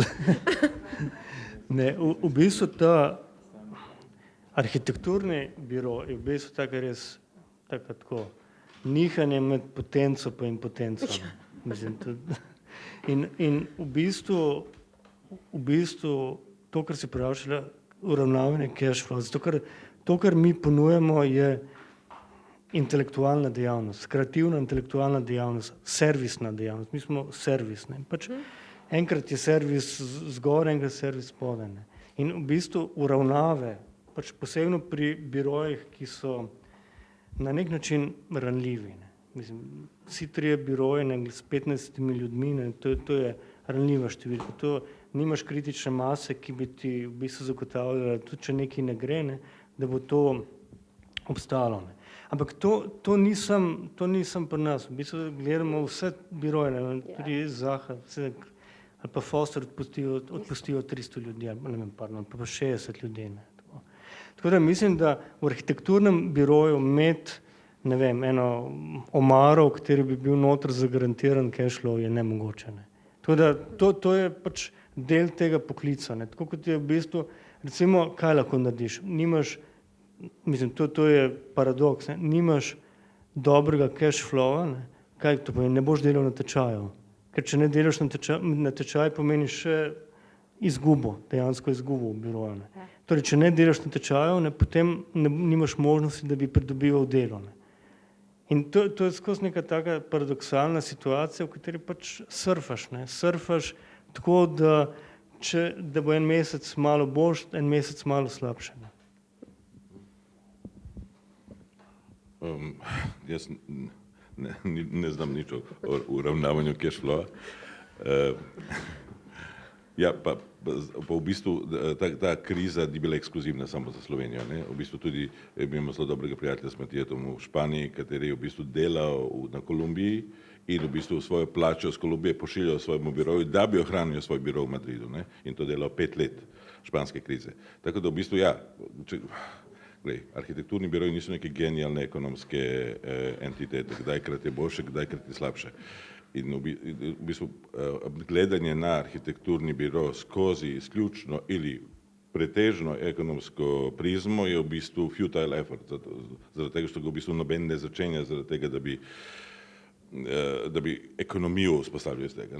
Vzpostavljaš ga kot projekt za izdelavo projektov in v bistvu jaz mislim, da ono, kaj bi mogoče moralo biti tvoje vprašanje, v bistvu ta zmožnost kontinualne izdelave v bistvu projektov. In to je ta razlika, da v bistvu še kar bi jaz izpostavil kot fenomen, da v bistvu nas 3 smo v bistvu že starci, praktično, 20 let imamo biroje, oziroma tudi Matije, tudi 4, ne vem, kje so Špela in Jure. In v bistvu nimamo tukaj še enega drugega biroja starega 5 let ali starega 10 let za sogovornika. Ja, to je namerno. Ti si vabila. Ne, to je namerno, zato ker sem želela predstavljati ravno to, kako preživiš s vsemi temi problemi na trgu. Ampak, kakorkoli, zdaj odpiram debato. Ampak ono, kaj je interesantno, je, da v bistvu se po tej naši generaciji, v bistvu tu si bila ti, pa tu so bili Dekleve Gregorič so tu, v bistvu se je zelo malo tih takih birojev vzpostavilo kot nekih kontinualno prezentnih, organiziranih situacij ljudi, kateri producirajo arhitekturo. Mogoče zdaj v zadnjih par let. Ampak v bistvu ima sedaj ogromni vakuum teh ateljerskega dela, postštudentskih, enoprojektnih, polprojektnih asociacij in v bistvu nikoli več, po naši generaciji, zakaj je to? Seveda, mi smo izkoristili neko priložnost, predvsem neko tranzicije in smo v bistvu mogoče tudi s svojim obstojem v bistvu zapolnili neki prostor, v bistvu ta teritorij naš je relativno mali. To je en problem, drugi problem je mogoče ne vem, you tell me, oziroma you tell me.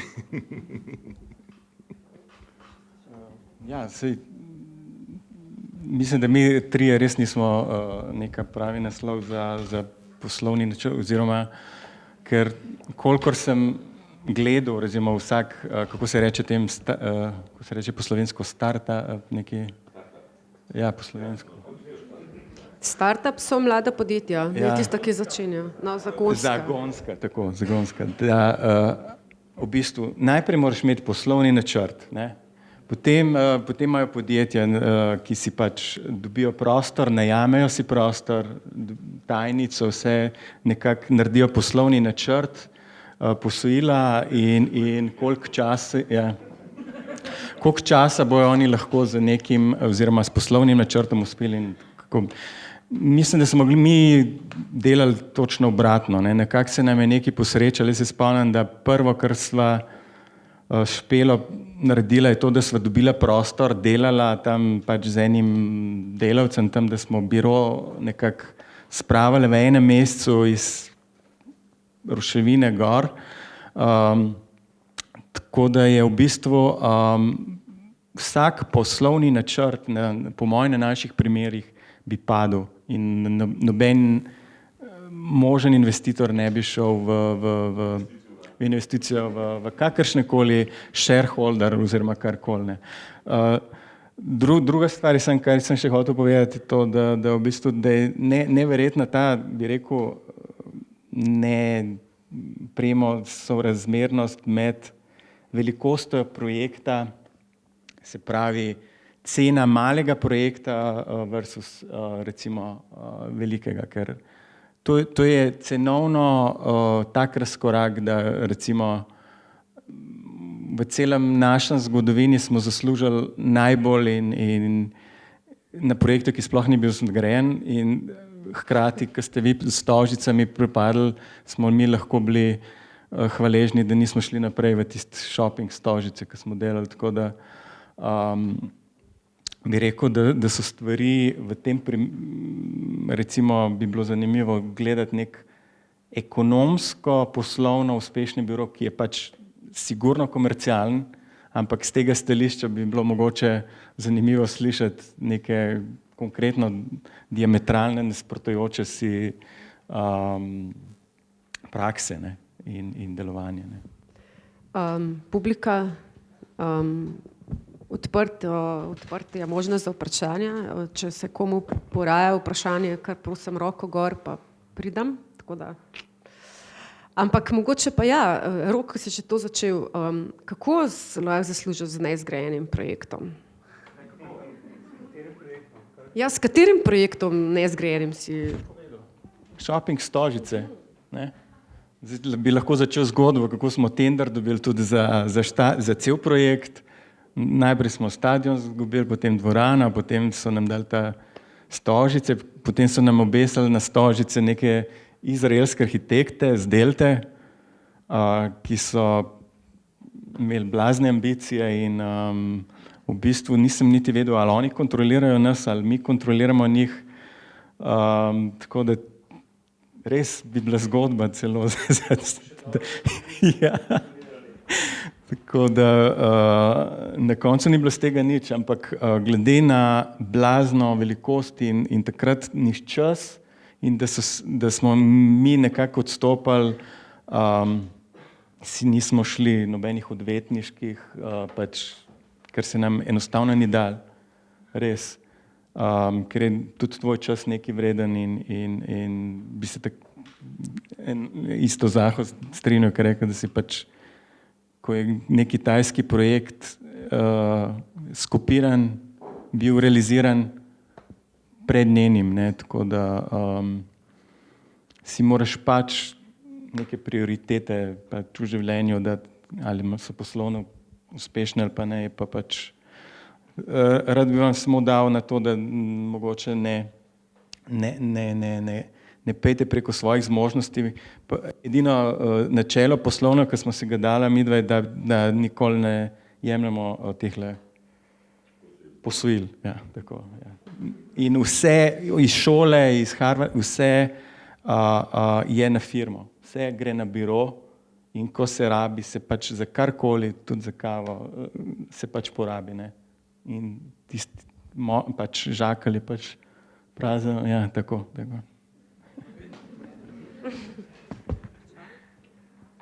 Nobeden se ne upa.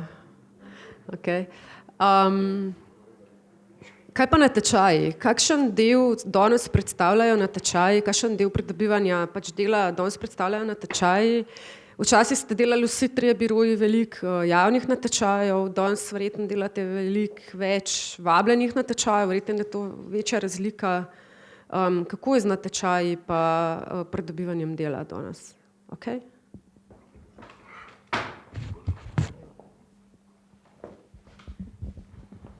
Ja, jaz mislim, da delamo ravno toliko natečajev, kot smo jih delali prej, ne, procentualno. Ne.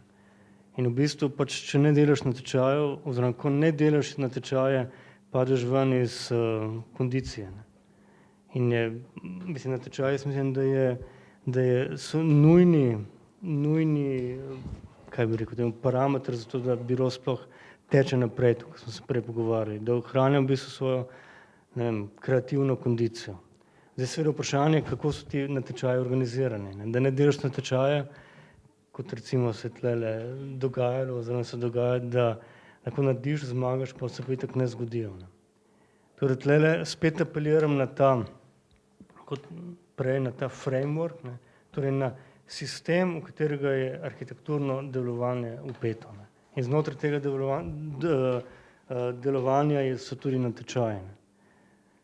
Tako da, kar se pa tiče zdaj, ena stvar, kar se mi zdaj zanimivo, v bistvu so vabljeni natečaji v Sloveniji, to, kar je letos smo na dveh sodelovali, v katero so vključeni tudi tuji projektanti. Ne. To so v bistvu privatni investitorji, povabijo tuje pa domače projektante. Ne. In tle je potem to zanimivo. Zanimivo tudi zaradi tega, ker to je način, da se prevetri ta scena ja. In to je tudi način, da konec konca se tudi dvigne cena projektiranja. Ker ta, ki prej iz Francije, bo dal drugo ponudbo kot ta, ki pač dela tukaj, ali pa je navajen dajati ponudbo, finančno ponudbo, kot je v bistvu pričakovano v tem okolju. Tako da mislim, da je to spet en tak pravi vzgib, ne, kako na en način vplivati na delovanje, oziroma na arhitekturno delovanje, projektiranje tukaj. Kaj? Ne. Mislim, pol tujc. Oba primera ne. Pol tujc. Ja. če rečeš, da je Bežan pol tujc. Ne, ampak ja, natečaj. Ja. V bistvu, v tem smislu je mogoče slovenska situacija nekoliko bolj posrečena kot tuja. Ne. V bistvu še zmeraj obstaja še kar veliko število natečajev. Ne. Kar v Nemčiji v bistvu mladi arhitekt, da pride do tega, da naredi svoj prvi projekt skozi natečajno delo, je praktično almost zero. Nizozemska tudi poznaš situacijo. Ne? Tako da v bistvu je slovenska situacija v tem smislu nekega omogočanja, pa ne omogočanja zaradi blazne strategije države, da vlaga v kreativne industrije in mlade generacije, nego zaradi v bistvu pač takve trenutne situacije. V bistvu še zmeraj obstaja možnost, da kot mladi biro ali atelje ali arhitekt ali whatever sodeluješ na natečajima bistveno večjim, kot so tvoje zmožnosti. Ne?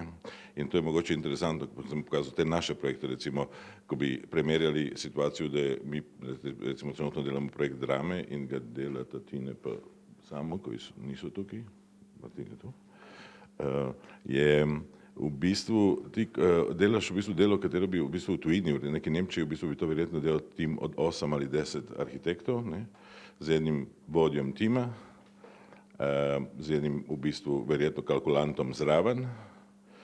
In v bistvu to je ta mogoče specifična situacija Slovenije, da mi v bistvu sa zelo malo workforce v bistvu nam rata narediti zelo veliko dela. Enako pri izdelavi natečaja, enako pri izdelavi projekta potem. Da se v bistvu lotevamo projektov, katere po naravi naših izobrazbe recimo in po naših zmožnostih v bistvu se sploh ne bi smeli lotevati. V bistvu your expertise in theater building je zero. Ne? V Angliji, če bi se prijavili za natečaj, da delamo theater, nas ne bi izbrali never ever. Ne? Da sodelujemo na natečaju. Ne? Tako da v bistvu Slovenija še zmeraj ima taj, da kažeš, en leeway, koliko god kritiziramo, v bistvu ne moreš ne povedati, da obstaja v bistvu tudi ta posrečena okoliščina, da skozi neko to natečajno delo, če se to realizira, to se strinjam, kdaj v bistvu tudi narediš office, če imaš takšno ambicijo.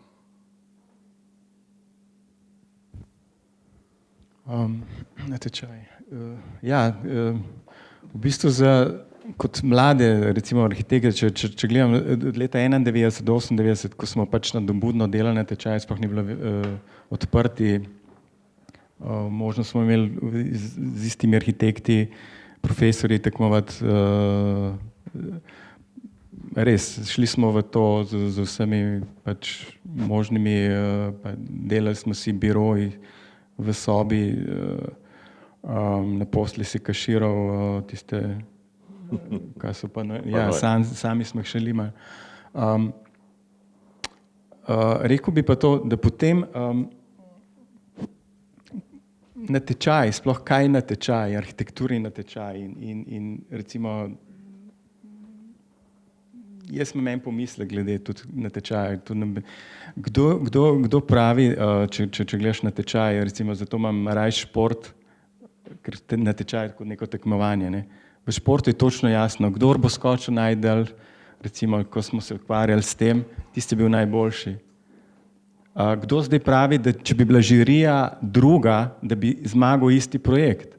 To je zame zdaj trenutno vprašanje. In to je tudi neka subjektivnost, s katero se moramo mi prej ali slej soočiti in gledati na to tudi malo pragmatično. Drugo je okoli sodelovanja na mednarodnih natečajih. Naša izkušnja je ta, da smo začeli glede na možnosti referenc se prijavljati na natečaje, na katere si potem vabljen, ker jih vabijo 6, maksimum 6 recimo birojev, kjer so tudi pač te stroški, te fiji so pokriti. V bistvu je pa najbolj hecna recimo tale pariška, ta naša avantura, ko smo dobili neko povabilo, niti takrat ni bilo Google Translate, kontaktirali smo kolega, ki je delal pri nas na poletni šoli, ki je iz Pariza, pol Slovenec, da nam je nekako prevajal sprot, da smo dodali portfolio, bili vabljeni in nekega dne je prišla novica, da smo zmagali na natečaju. In tudi to je bilo realizirano, tudi v teh kriznem času. In od takrat smo se odločili, da bomo zdaj glede na to izkoristili, bomo načrtno vlagali ta navabljenje. Jaz mislim, da smo jih do zdaj oddaljenih vsaj 200, bi rekel, vseh teh letih.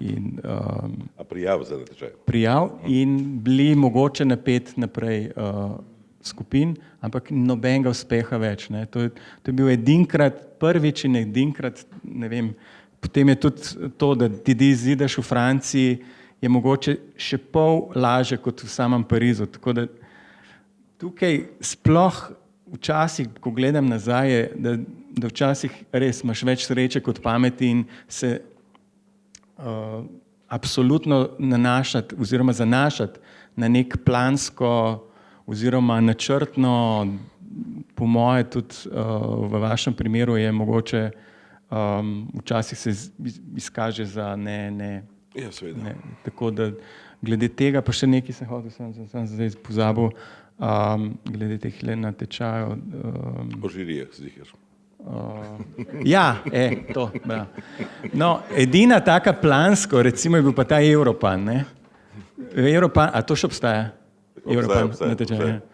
V bistvu ti izbereš državo, lokacijo, tako da smo mi malo preštudirali tele žirije, kjer so, recimo mi smo si izbrali prvič Graz, ker je pač blizu, imeli pač tudi dokaj tako zanimivo žirijo, tako da smo se glede na neke te parametre odločili, kaj bomo delali. Ne? In te so se izkazali za pravilne. Zato, ker smo dobili tudi potem informacijo, da je bila, mislim, da je bila v žiriji ali Francozinja, bila je tudi pol na Princetonu. Ne. bila edina. Serađi, ne? Nazrin Serađi. Vem, da smo bili 3krat že out in nas je vsakič ona nazaj in toliko časa, da smo nekako brezkompromisno dobili prvo nagrado. Ne? Ovo je bil prvi prenos veščin danes večer. Berite žirije. Tako da to je mogoče ena. Ja. Pa drugo je pa tudi, da zanimivo so te žirije za nagrade, tudi arhitekturne, ne, te, recimo Piranezi pa to. To je tudi zanimiva zgodba, ne, pač arhitekti iz različnih krogov se dobijo in pač morajo neke nagrade ne, podeliti, ampak to pa zdaj ne bom povedal. Tako da, ja. Glavnem se splača, ne vem, vseeno iti z neko, ne izdelano, ampak z nekim, karkoli pač dela z nekim, tako kot ste videli, z nekim neposlovnim žarom naprej in tudi, če ni profesionalno, tako da tudi amatersko se pride daleč. Ne?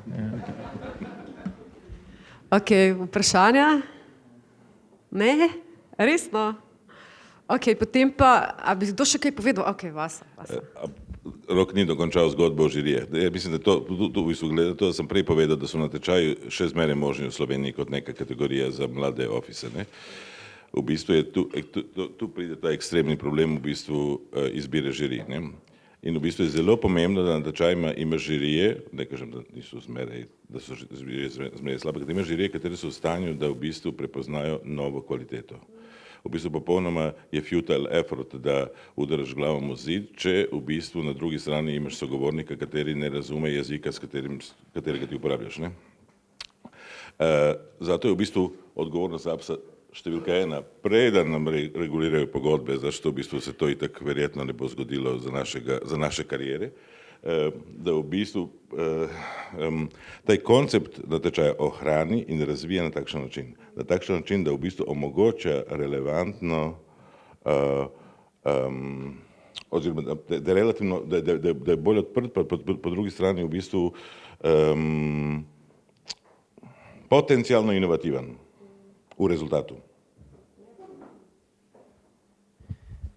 Mislim, tle se to z Miko, ko so se pogovarjali, kaj bi bilo fajn za narediti za ta dogodek. Razen vina, ki bi... Ne, fajn bilo imeti tak dogodek z APS-om, torej s Krištofom. Namreč zakaj? Ne gre samo za to, da je v bistvu Center za kreativnost, ki to organizira super in to Mika tudi super, ampak v bistvu je ZAPS tisti, ki vzpostavlja framework, ki vzpostavlja ogrodje. In mi v bistvu lahko tako govorimo in vsi govorimo tako in smo vsi zadovoljni, nezadovoljni, srečni, ampak je v bistvu ZAPS tisti, ki bo na koncu bi lahko, če se navežem na to, kar je Vaso rekel, lahko organiziral natečaj na tak način, da se preko pula mladih arhitektov, tako kot recimo Baumeister delal, Baumeister kot organizacija v Belgiji, kjer so nabrali pul, ki so bili potem povabljeni. In to je v bistvu zlansiralo mlade biroje, ki pač niso imeli dovolj referenc. Mislim, zato je v bistvu ZAPS, ki je zakonsko in pravno inštitucija, tista, ki to zadevo tlele na način vodi. Boštjan, jaz se popolnoma strinjam s tabo. Sem 10 let svojega življenja pustila na ZAPS-u. Še vedno sem aktivna članica upravnega odbora ZAPS in upam, da me čim prej sicer razrešijo iz te funkcije, ker sem po 10 letih pač izgubila vero, da lahko to skozi to organizacijo naredim. Zato jaz si tudi želim, da bi to tako bilo.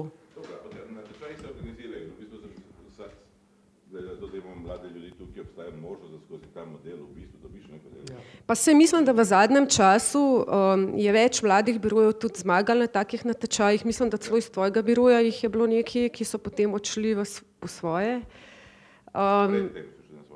No, predtem so šli na svoje sesen, ok. Šli so na svoje zato, da so lahko zmagali na natečaju. Jaz mislim, da ta pač potenca natečajev še vedno obstaja, se popolnoma strinjam in tudi se strinjam, da bi moral ZAPS veliko več tle početi, ampak da je naj se najprej konstituira in Krištof kot predsednik in z novim upravnim odborom in z neko ekipo, ki bo lahko normalno funkcionirala, ker zdaj v zadnjih 2 letih sem jaz ugotovila, da se v bistvu ni praktično počelo nič. Tako da upam, da bo novo vodstvo pač lahko in center je definitivno zainteresiran za sodelovanje z zbornico. Jaz sem tudi ga povabila, da se prijavi kot partner na nek način in da se v bistvu vzpostavi neko sodelovanje, ki je bolj trajno in ki je bolj lahko usmerjeno v razvoj arhitekturne dejavnosti kot kreativne industrije. Tako da hvala vsem, jaz vas vabim potem ven, če nimate vprašanj, pa mogoče lahko ob vinu še kakšno vprašanje tako zastavite. Tako da hvala lepa vsem, da ste se udeležili.